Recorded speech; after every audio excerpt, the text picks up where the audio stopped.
A few minutes ago, my son placed a letter in my hands. Even now, as I sit here speaking to you, I can still feel the weight of that envelope resting against my palms. It is strange how a single piece of paper can feel heavier than a lifetime of memories. When Elon handed it to me, there was something different in his eyes. As mothers, we notice these things. We notice the pauses between words. We notice the smiles that don't quite reach the eyes. We notice the emotions our children try so hard to hide. He stood in front of me for a moment longer than usual.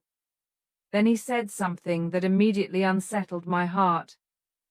"Mum, please read this after I leave." That was all.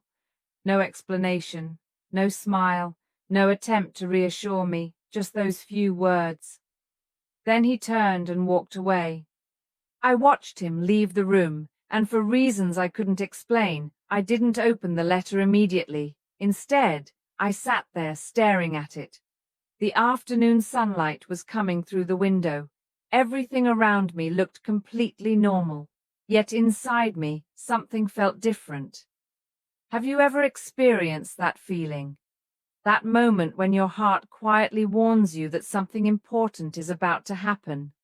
Not something bad, not necessarily something good, just something important. I think every woman who has loved deeply understands that feeling. The envelope was simple. No decoration, no special markings, just my name written in his handwriting. But underneath my name was a sentence that made my breath catch. "If you ever find her, give this to her." Her. Just one word. No name, no explanation, no clue, only her. I remember reading that sentence over and over again. Who was she? Why was he writing to someone he hadn't even identified? Why was I involved? And why did it suddenly feel as though I was holding a secret that had lived inside my son's heart for years? Before I tell you what happened next, may I ask you something? If conversations about love, family, and the quiet emotions we carry through life speak to your heart, please take a moment to like this video. Subscribe if you enjoy spending these moments together with me. Tell me where you are watching from and what time it is where you are right now. If this story reminds you of someone you love, share it with them today. And stay with me, because what I discovered inside this letter changed the way I understood love forever. You see, the world thinks it knows my son.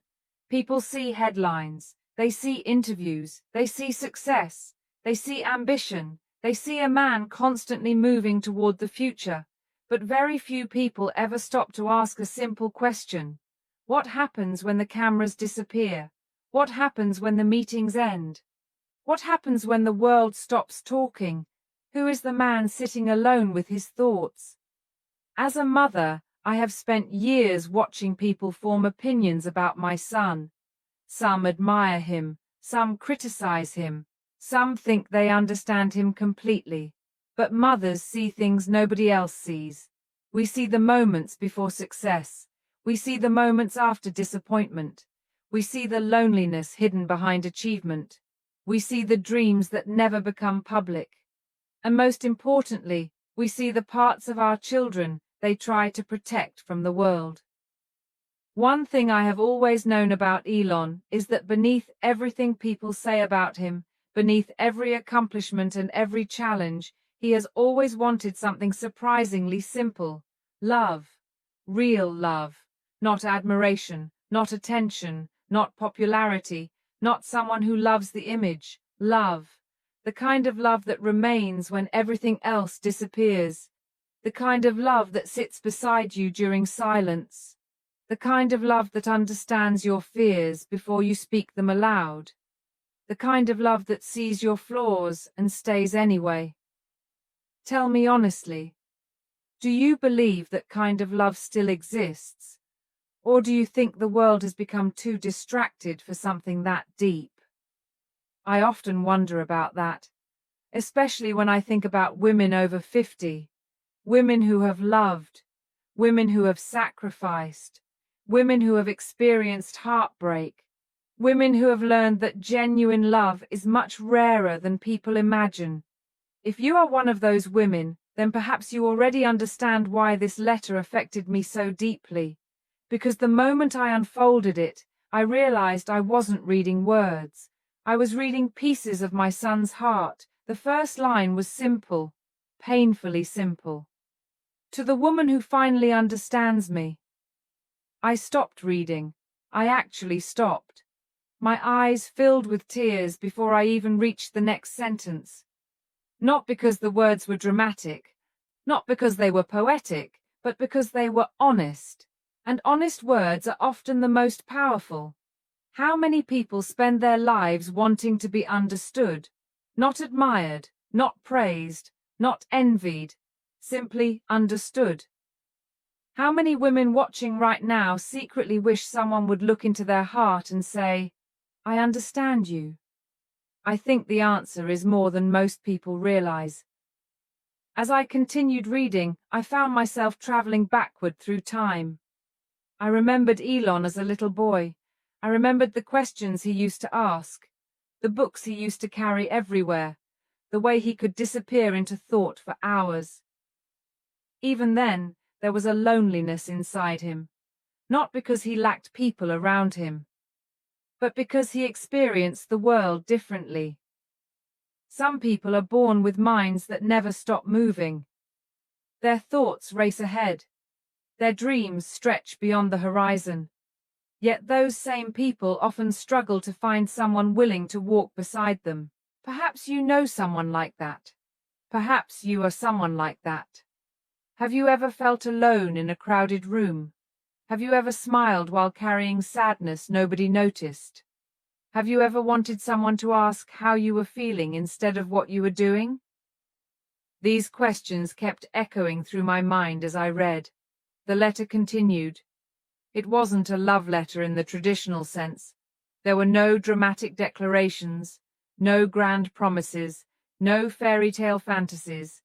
Instead, there was vulnerability. Raw vulnerability. The kind that most people never allow themselves to show. And that is when I began to cry.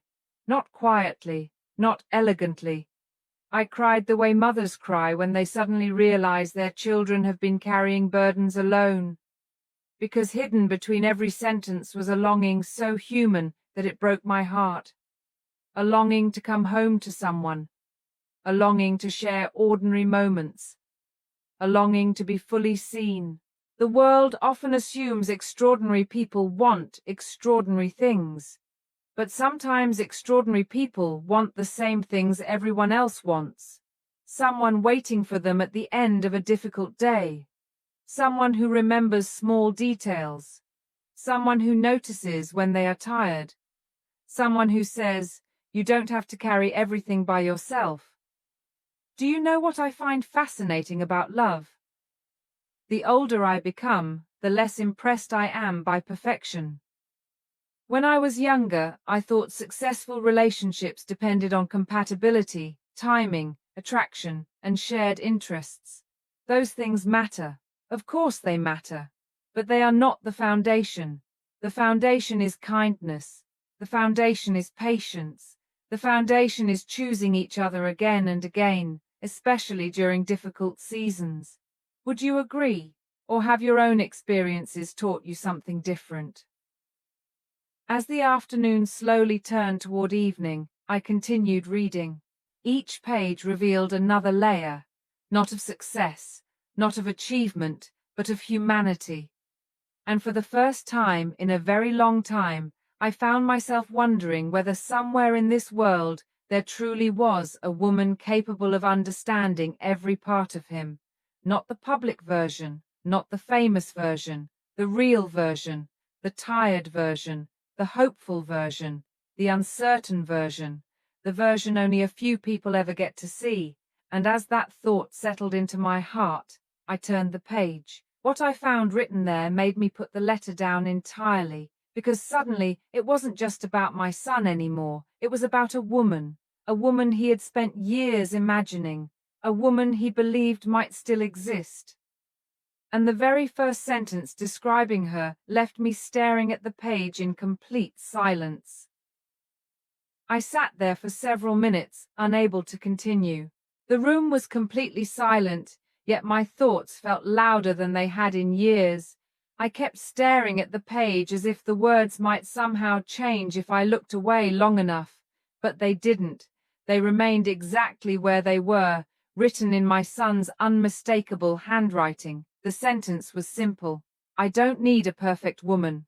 That was it. Nothing dramatic, nothing complicated, yet those 6 words carried more emotion than many people express in an entire lifetime. I think one of the greatest misunderstandings about love is that people spend so much time searching for perfection that they miss genuine connection standing right in front of them. Tell me honestly, how many times have you met someone who seemed perfect from a distance only to discover they were completely wrong for your heart? And how many times have you met someone imperfect who somehow felt like home? As women grow older, I think we begin to understand something younger people often struggle to see. Love is not about finding perfection. Love is about finding peace. The letter continued. I don't need someone who always says the right thing. I smiled through my tears, because life has taught me that the people who love us most rarely say everything perfectly.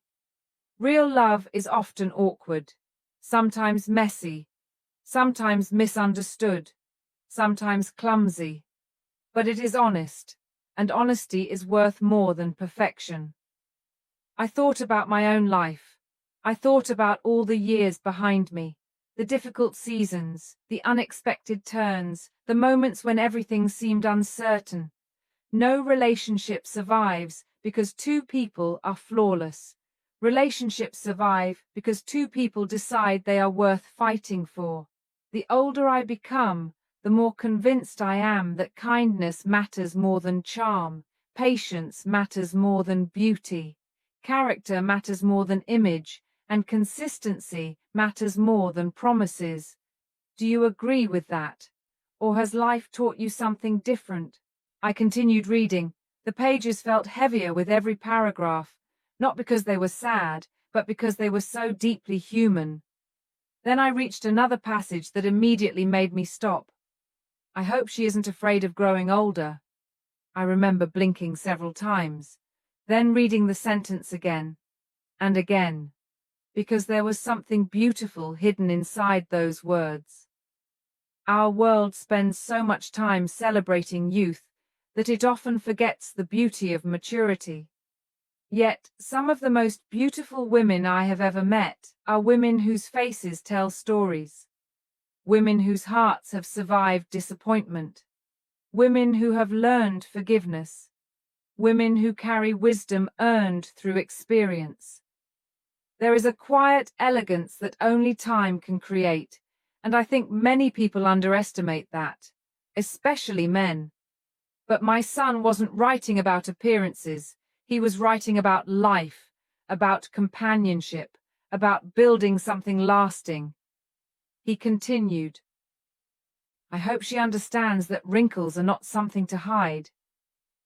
The tears returned, because those words were not really about wrinkles. They were about acceptance.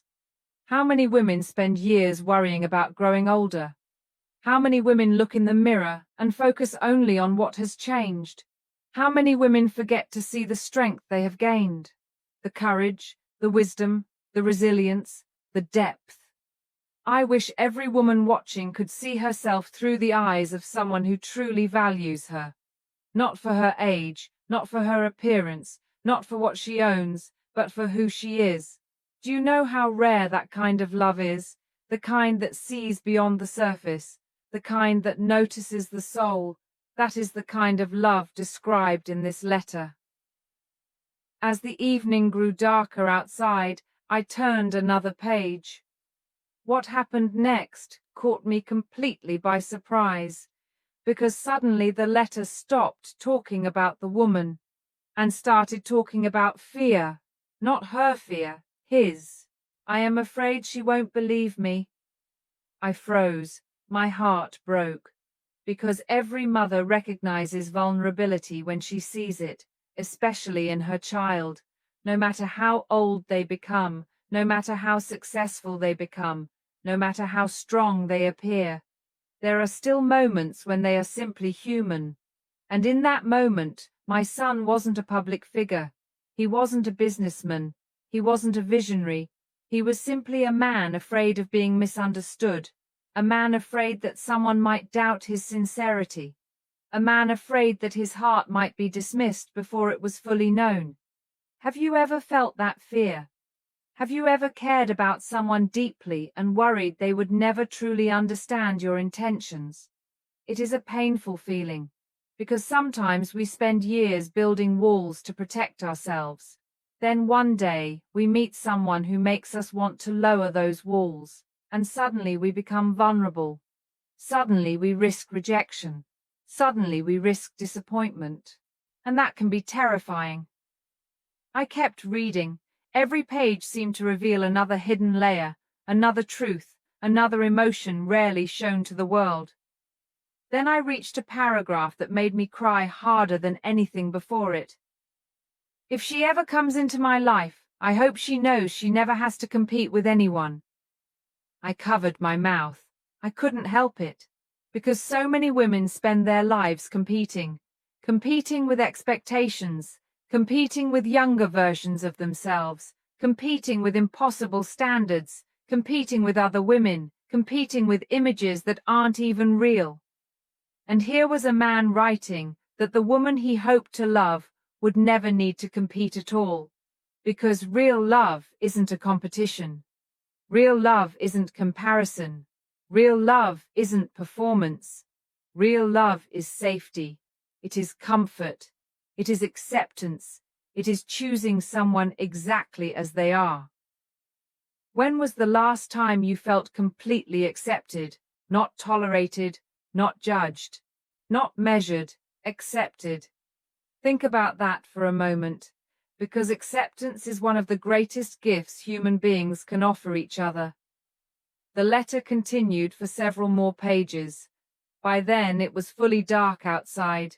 The room was illuminated only by a lamp beside my chair. Everything felt strangely peaceful, almost sacred, as though I had stepped into a private corner of someone's soul. Then I discovered a section that felt different from everything else. A section that wasn't describing the woman. A section that wasn't describing love. A section that was describing loneliness. And this part hurt. Not because it was tragic, but because it was honest. There are days when the world feels very loud. I stared at those words, because I understood exactly what he meant. There are people whose lives are constantly surrounded by noise, messages, opinions, expectations, responsibilities, conversations, demands. Yet despite all that noise, they feel alone. Have you ever felt that way? Have you ever been surrounded by people while feeling completely unseen? I suspect many women have, especially women who spend years caring for everyone else. Women who become so focused on supporting others that nobody notices they need support too. The letter spoke about wanting quiet, not physical quiet, emotional quiet. The kind that only exists when you're with someone who understands you completely. Someone whose presence feels restful. Someone whose company feels like peace rather than effort. And that is when I realized something. My son wasn't looking for excitement. He wasn't looking for attention. He wasn't looking for admiration. He was looking for peace. And perhaps that is what all of us are searching for in the end. Not perfection. Not fantasy.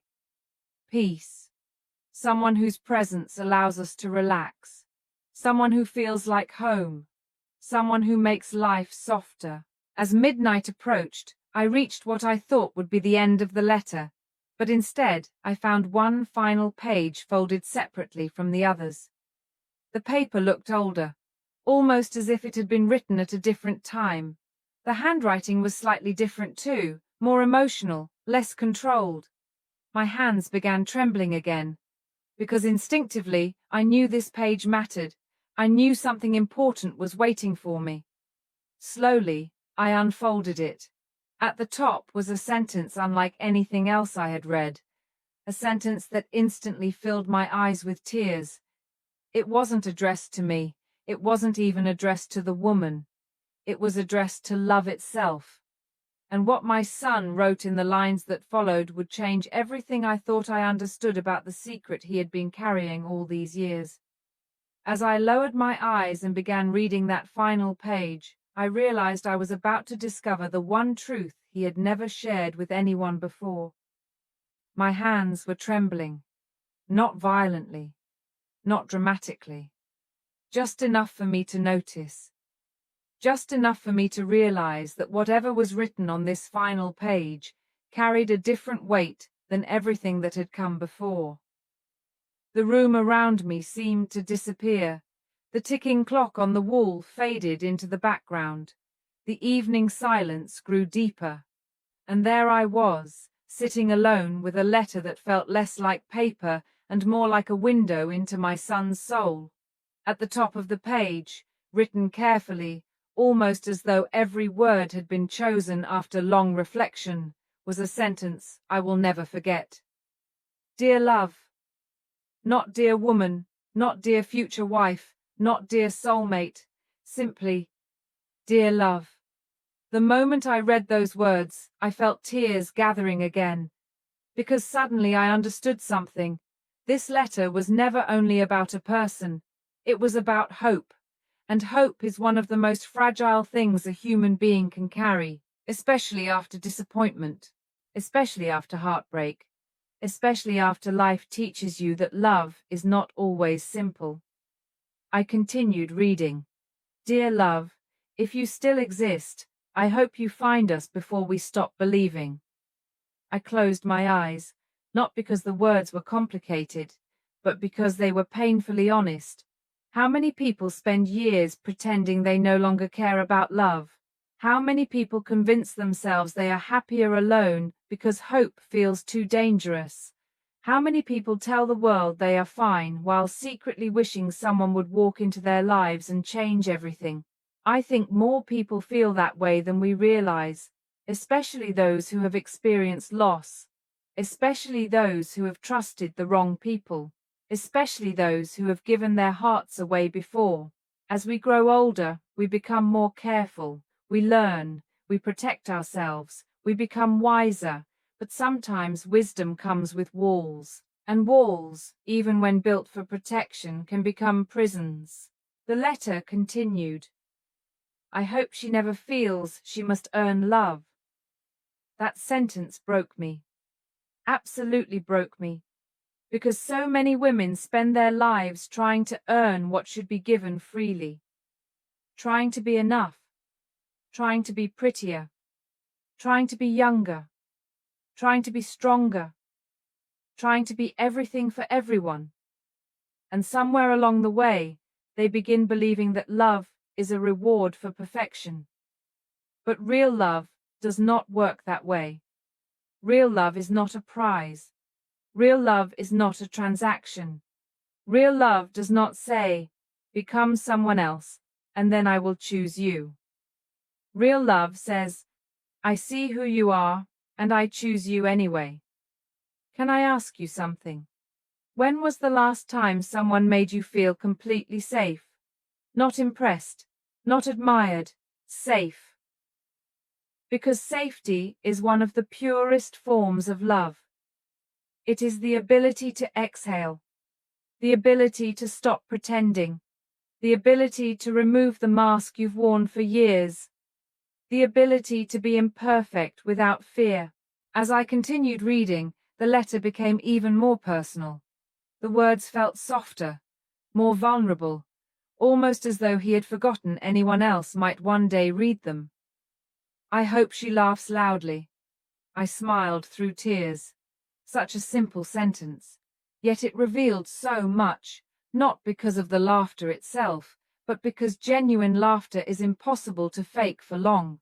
The people who make us laugh often become the people who heal us, the people who bring light into difficult days, the people who remind us that joy still exists. Life can become very serious, especially as we age. Responsibilities accumulate, losses accumulate, memories accumulate, the heart becomes heavier. Yet laughter remains one of life's greatest gifts, and perhaps love is partly about finding someone whose laughter feels like sunlight, someone who makes difficult days easier, someone who reminds you that happiness still belongs in your story. I turned the page. The tears never fully stopped. What surprised me most was not what the letter said. It was what it revealed. The world often believes that strong people need less love, but the opposite is usually true. Strong people often carry enormous burdens. They often spend years supporting others, protecting others, leading others, helping others.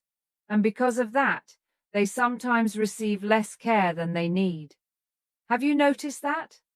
Have you ever been the strong one, the one everyone depended on, the one who solved problems, the one who stayed calm, the one who kept moving forward?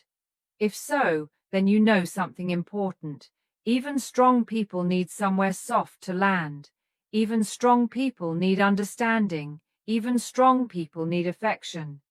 Even strong people need love. The letter understood that truth completely. Then I reached a paragraph that felt almost sacred. If she ever doubts her worth, I hope I remind her. I stared at those words for a long time, because every woman doubts herself sometimes. Every woman, the confident ones, the successful ones, the beautiful ones, the intelligent ones, all of them. At some point, every heart wonders whether it is enough, whether it is still lovable, whether it is still valuable, whether it still matters, and what a beautiful thing it is when another person helps answer those questions with kindness, not through grand speeches, not through expensive gifts, but through consistency, through presence, through showing up again and again. Love is not built in dramatic moments. Love is built in ordinary moments. The morning coffee, the unexpected phone call, the hand held during difficult times, the quiet conversation before sleep, the simple question, "How was your day?" Those moments create lasting love, not perfection, not fantasy, consistency. Hours had passed, yet I couldn't stop reading, and then I reached the final paragraph, the final words, the final truth, the words that explained everything. The words that made me cry harder than anything else in the entire letter. I don't need someone to save me. I nodded slowly. Then I kept reading. I simply hoped to meet someone willing to walk beside me. That was it. No dramatic ending, no grand declaration, no impossible expectation, only a wish for partnership, a wish for companionship, a wish for shared life. And suddenly I understood why the letter affected me so deeply. Because it wasn't really about my son. It was about all of us. Every person who has ever hoped for connection. Every person who has ever wanted understanding. Every person who has ever searched for home inside another human heart. The letter wasn't describing perfection. It was describing love. Real love. The kind that survives difficult days. The kind that remains when beauty changes. The kind that remains when circumstances change. The kind that remains when life becomes complicated. As I carefully folded the pages and placed them back inside the envelope, tears continued running down my face, but they were different tears now, not tears of sadness, tears of understanding, tears of hope, tears of gratitude, because for the first time, I realized something beautiful. Love is not about finding someone extraordinary. Love is about finding someone whose heart feels familiar, someone whose presence feels peaceful, someone whose kindness feels genuine, someone whose loyalty remains steady, someone whose soul recognizes yours. And perhaps, if you are watching me right now, there is something I want you to remember. No matter your age, no matter your past, no matter your disappointments, no matter how many times life has tested your heart, you are not too late for love. You are not too old for love. You are not too damaged for love. You are not too complicated for love. Your story is not finished. And maybe somewhere, someone is still hoping to find a person exactly like you. A person who understands, a person who listens, a person who stays, a person who chooses love not because it is easy, but because it is worth it. As for me, I carefully placed my son's letter back inside its envelope. Then I held it against my heart. And in that quiet moment, I whispered a prayer for the woman who might one day read those words. The woman who would understand what so few people ever truly understood. The woman who would see beyond success, beyond headlines, beyond accomplishments, and recognize the human heart underneath it all. Because in the end, that is what every one of us wants: to be seen, to be understood, to be chosen, to be loved. And perhaps that is the greatest secret hidden inside my son's letter. Not that he was searching for love, but that he still believed in it. Even after everything, even after every disappointment, even after every challenge, he still believed. And maybe that is why I cried for hours. Because hope is beautiful, because love is beautiful, and because somewhere deep inside every human heart lives the same quiet wish: to find someone who feels like home,